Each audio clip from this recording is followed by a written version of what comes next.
doing the same ish. The same traumatic events are happening in our world. You know what I mean? We had a whole entire shooting in Buffalo, and there's no more news coverage anymore on the families. There's nothing.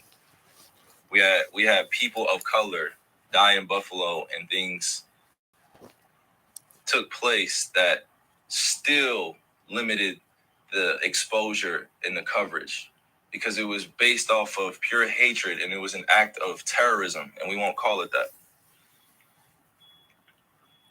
I'm just telling y'all the truth right here, because when I say that my generation and the older generation has to bridge the gap, it's because our kids are watching everything that we do. They're watching everything that we do. You know what I'm saying? The kids are watching everything that we do. But we want to put them in the metaverse. We want to put them in front of the TV. We want to put them on Instagram. We want to put them on social media so quick. We want to give them the same diseases that we have right now. I'm not doing it. I'm not doing it. I'm not putting my kids through this system that's designed to distract and demean and destroy character based on race, culture, class. I'm a native and I'm a black man or African man. I had to identify that because that's what was given to me in this Euro-centralized society. I had to identify as a race. I had to identify as a culture. I have to identify what my religion is. But the reason why I'm speaking like this is because to my generation and to the older generation, we can't have this. That's enough talking. We can't have this. This joint can't fly anymore. It can't happen anymore. And I'm called crazy trying to grow up in this Eurocentric society, or this society that holds white supremacy over the top of everything, which was created by them. I never created it. How can I be sane in a society that calls me crazy for trying to live a moral, just life, a principle-led life? I didn't grow up seeing color. I didn't grow up seeing, religion and culture, bro. It was taught to me. It was taught to me. Again, it's Tuesday. Welcome to Better Days Tuesday. And the topics for today is, does voting really matters? And we're going to talk about this Kyrie situation. So first off, for voting, I'm really mad for the simple fact, this the joke. All the schools was out, but the school I worked at, I could have used that day to regroup and get my mind right. But on another note, most times, I do go vote, or I ask my goddad, who he vote for and what they stand for or what they do, because I don't pay attention to the news and I don't pay attention to some of the politics. And I always believe that I'm the only person that can control my destiny and what I do in life, and believing in God and living right. But at the same time, I do understand that we do have a voice and our votes do matter to a certain degree. It depends on what we're voting for. Now when we talk about presidency, we could vote all day, but it's still about who be in the White House with them. And they have to debate and go from there. When we talk about certain judges and stuff in our state and city, I definitely agree, because I've had certain people who have got convicted and failed to the system where their crime wasn't as bad as the next person crime who was a different race, or because of the area or the situation, they was punished, which a lot of times we do get looked at by who we are, how we carry ourselves, or our race. And I'm saying it to say, because I could walk into a store right now and a lot of people would judge me because they see chains on my neck or tattoos. But yet, do they know I am an educated black man who has some type of resume? But we get judged off of how we sing and not what we say or who we are. Like they always say, don't judge a book by its cover. I also have a guest here. she's working, so she might not show her face, but she gonna answer certain questions when I ask her. So when y'all hear the voice, it's my special guest, but it's my guest today as well. And then picking back up on the voting thing, I was talking to a coworker and I was asking her like about voting, and a lot of them say the same thing. I might say, if not worse, is I really pick and choose when I vote, or if I don't have time, I don't go vote, etc. Because a lot of us in my generation or younger feel like they vote doesn't matter. Like they feel like they have nothing to do with what goes on. They just try to make you feel like it. But I also do feel like my ancestors or my people died and did so much for us to vote that sometimes I do it just because I feel like I would have done the same thing if I was them to make sure my children was able to vote. And also just thinking about, you know what I'm saying, my mom and my grandma, they didn't let women vote for a certain amount of time, even when men could have voted. And we all know on certain degrees in life, women might do be a little smarter than men. Certain things. Only that, certain things.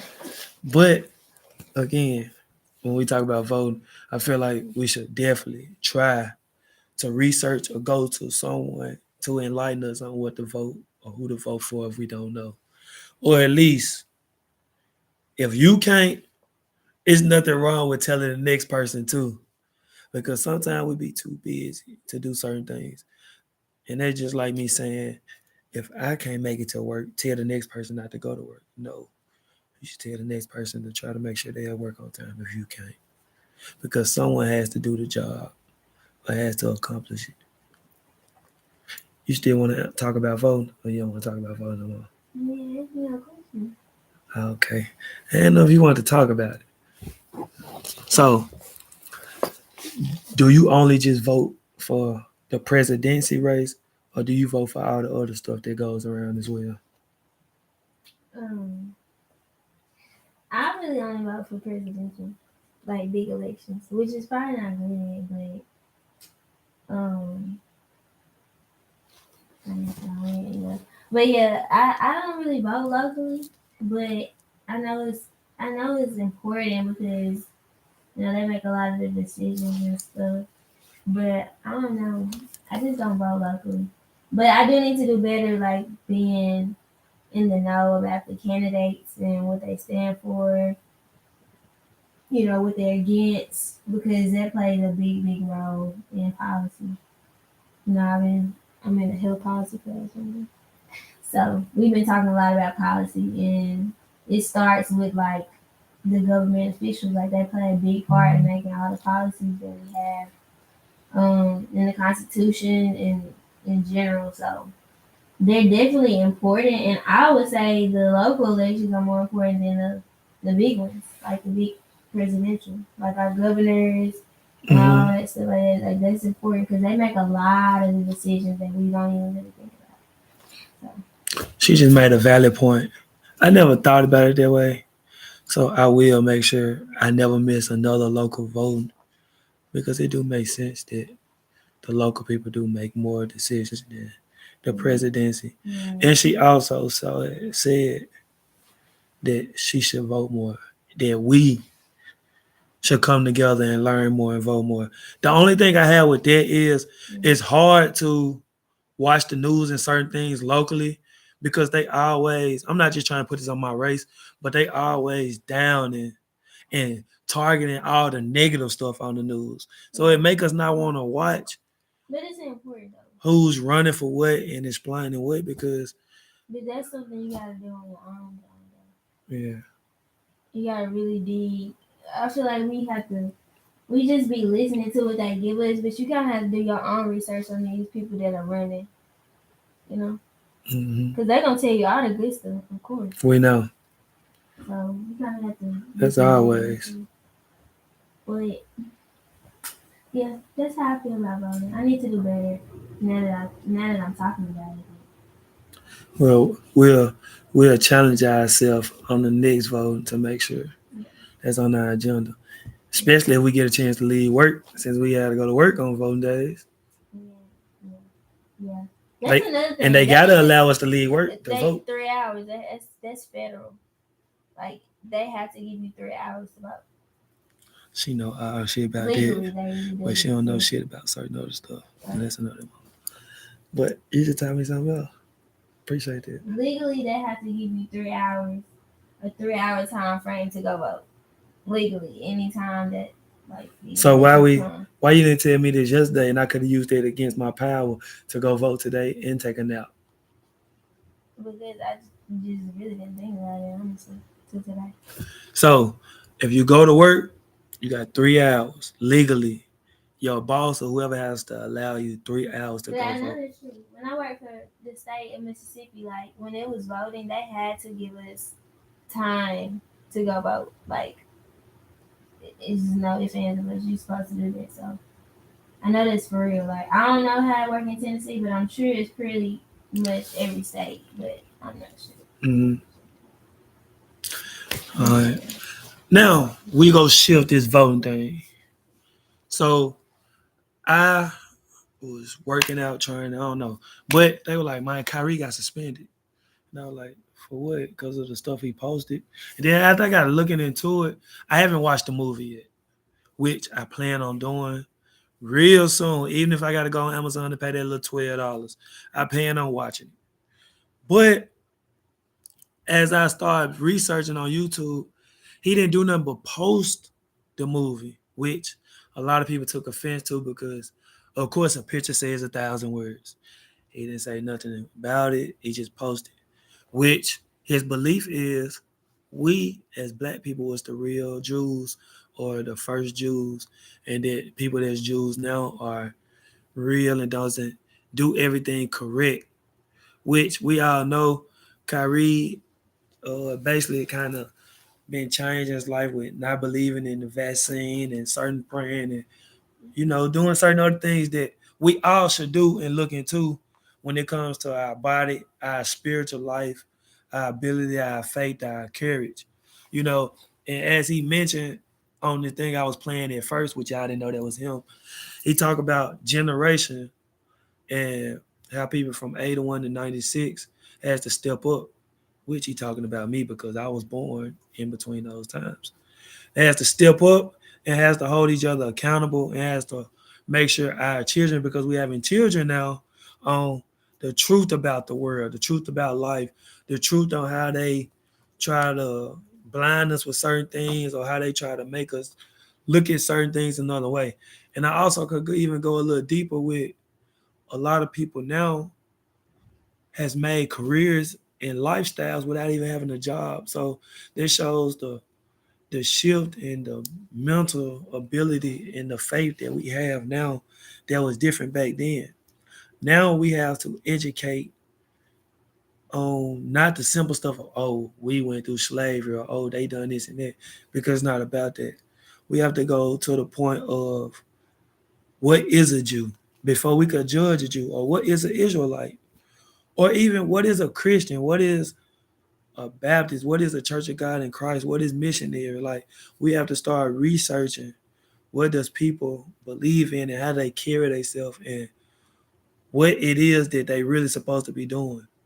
Because at the end of the day, we all fall short to something in life or whatnot. But I do feel like with them suspending him 5 games without pay, uh, was a little bit petty. Like I feel like they was trying to prove themselves. When certain bosses or certain managers feel like they can't hurt you by saying certain things or doing certain things or deducting your pay or doing things, they take the thing that you have most passion about, which is playing basketball. So they took it without pay. They hit you where it really hurt. Well, we all know this same guy has donated 1.9 million to the WNBA to pay their salary and give back to homes and bought George Floyd's wife or girlfriend and family a house. So we can't say that he don't do nothing for the community or for other people. What we can say is try to understand where he came from. In the press conference, they was asking him about what's the word that they were talking about? Anti-Semitic. How you say it? Anti. I think it's anti-Semitic. Something. So they was I asking him can look about at the it, word. Give me a second. and he was trying to let them know, like, you trying to make something bigger than what it is with what I posted. Like, he also said he don't believe in everything that the movie was talking about. He posted because certain things were true, and that's how we should carry ourselves. Not saying they believe in everything, but again, Anti-Semitic. anti-Semitic. But again, people take what they want and run with it. And even certain athletes was like they don't believe in what he posted. Like LeBron, bro, LeBron really made me mad. That he went too deep. All he had to say is I don't support what LeBron, what Kyrie did. You don't have to go into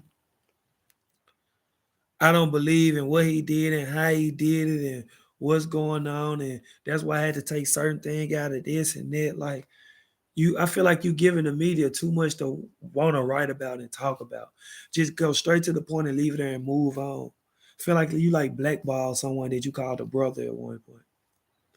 But again, anti-Semitic, I just found out what it's about. And I don't see how can you make a word strictly against racism for Jews where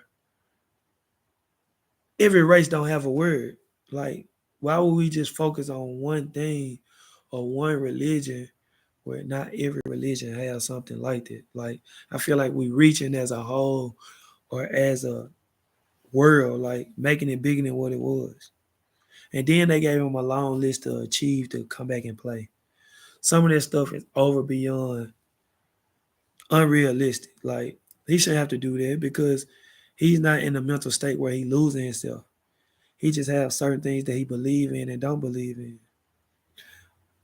You cannot take away from certain people like that. I kind of think about the situation with Calvin Copeland when he took a knee. Yeah, I took away this man's job because he took a knee. That's what he believed in. He didn't believe in the national anthem. And as I learned about it after, I slick don't even like hearing the song now when I explain what the flag represents. Why should we be satisfied with the flag represents where we as a black community or me as an African American, they talk about all the stuff, all the blood that was shedded for my ancestors. Why should I? What if the table was turned to other ancestors and races? Would y'all feel the same way? Or would y'all be like, oh, that's the past. It's not like that anymore? Because we all know curses pass on. And yes, we try to cut certain curse from our ancestors and our generation, because I know I do now with certain things my mom and dad or certain people do. I try to change, but it's still hard to break everything within a time or a lifestyle or a lifespan. But that's my opinion. And y'all open to leave comments for y'all own opinion. What you think about the Kyrie situation? Um, I just feel like everybody is just so sensitive now to everything. Like everybody is just so sensitive. So I feel like we all have freedom of speech, and some are held to a higher standard than others just because of their image that they have. Like because I mean he a celebrity, so of course people gonna take to heart what he has to say compared to a regular person just running around saying what he said. Mm-hmm. So but I feel like that's not fair because even though they're a celebrity, they're still human. They're still a regular person. Like you can't take that away from them. So I feel like it's unfair. Everybody has their opinions, so everybody should be free to say what they want to say without being penalized for it. Um, like I said, just because you're a celebrity, I feel like he shouldn't be penalized for how he feels. Like you can't shape this main brain and mind to think how you want him to think. He's not gonna do that. So I hate that they're doing that to him. I don't like I said, I'm not familiar with the whole thing that he's talking about because I never watched the movie. I don't know, but That's why we gotta watch it. yeah, but I just feel like it's a little overrated.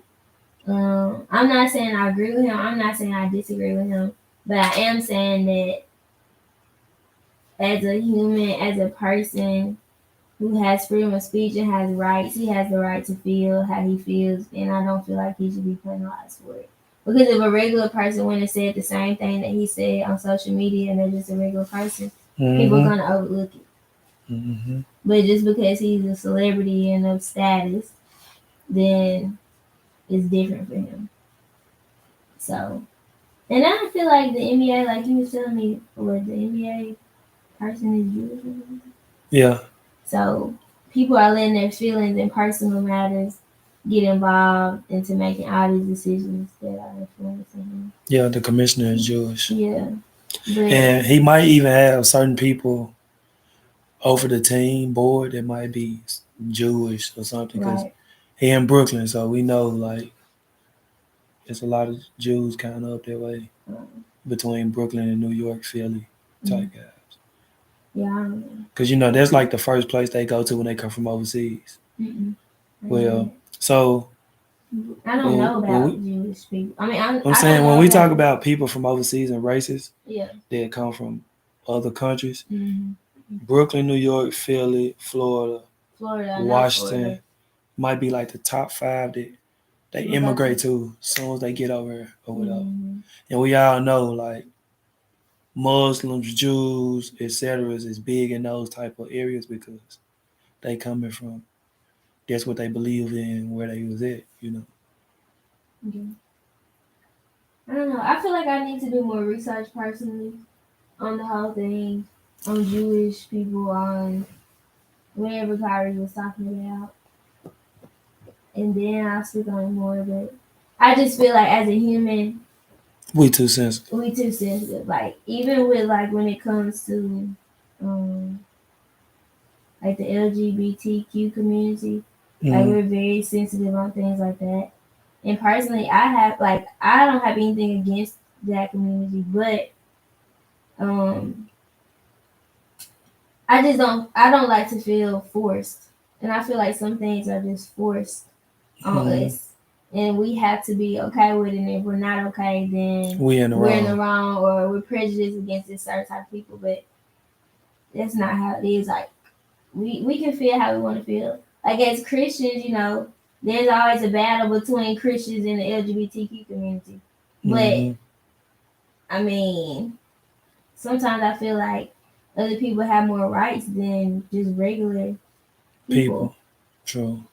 And I don't feel like that's right. But this is how it is. But that's just my opinion. So yeah, I guess that's how it is. Thank you. That's the double standard in the world. It is. Double standard in the world. But she made some good points and valid points that I would take in or that I can use to educate other people, especially my team or my students. And something that stuck out is we be too emotional with a lot of things. And that's not just this going off topic because every Tuesday I talk, y'all, I kind of go off topic into a situation. That's just with life. Like we be so in our feelings with certain things and we don't listen to the message in it because we be so stuck on how it was given that we block out the real message in certain things. And we be too soft. Like we got players. And again, this is my first time coaching girls basketball, like literally coaching. And I promise y'all, I don't even do half of the stuff I do to the boys, and they still get emotional, still get their feelings, and etc. And again, I know that's around the time when middle school girls is going through puberty and trying to figure out what they want to do and what they want to hear. But when we explain to you like that, the importance of sisterhood and sacrificing and becoming a team, that same thing that we talk about with sacrificing and becoming a team is the same thing you have to use on your job and in life. When you get on a job, you never gonna be on a job by yourself. You gonna always work with somebody, so you gonna always have to know how to become a team player or figure out who you working with, figure out their strengths and weakness. And sometimes you even gonna have to put your emotions to the side because they might be having a bad day just like you. And if both y'all having a bad day and y'all don't know how to control it, then what? Then you also gonna have to learn how to sacrifice because it's gonna be times you're not gonna want to do certain things. You're not gonna feel like it's tolerable. Like today, I didn't want to go to work, but I still went. You got to sacrifice yourself for the better of you and the community and the situation. And that again goes with your life, with everybody. So I was talking to somebody, I can't remember who, but I was talking to somebody, and we were talking about how at some point in our life, we go to a point where it's like quicksand. No matter how much you try to do right, everything goes wrong. No matter how you try to be good or connect with somebody, everything always go backwards. And you get to the point where you even give up and fall short because you don't have the faith in who you believed in higher power or your God to keep pushing, or you believe and keep trying to the point where God really be testing you or really giving you the blueprint that you gonna make it out, and He even give you glimpse or what's gonna happen after you make it out. But we be so impatient with life and so impatient with scenarios and with everything that goes on that we fall short, and then we have to even start the process over, or we never get that opportunity or chance to see that process again. And that still fall back to you being sensitive with certain things, because if you was tough and you had some type of drive and some type of faith and some type of courage and belief, then you wouldn't let that happen. Also at church, the guest pastor said, we use the word hate. And a lot of people say, don't use the word hate. But he said, even if you say, I don't like this person or I don't fool with this person, that is a form of hate. And anytime you have to use that form of don't like, hate, etc., you have to ask for forgiveness. But do you think you have to ask for forgiveness when you have grace, faith, belief, positivity, courage? You don't have to use that. You don't have to ask for forgiveness because you're trying your best to look at everything in the most powerful way. And don't get me wrong, we all know it's always somebody that annoys you, get on your nerves, or etc. But from this day forward, try your best not to even mention, I don't like this person get on my nerves, this person annoying. Or we all know saying the word hate. No, because you will be blocking yourself from getting a bigger blessing or getting your blessings because you're too busy worrying about the next person that God is already working on or is working on or is no longer trying to work on because they don't have the same calling as you do. Again, today is Tuesday. Mr. Better Day has spoken. Thank y'all for tuning in. Thank my special guest. Hopefully I could get a little more on her. Next time I do get on her, she gonna show her face. And I'm gonna have plenty of questions for her. Cause we definitely got some stuff to talk about once I reveal who it is. But again, stay up.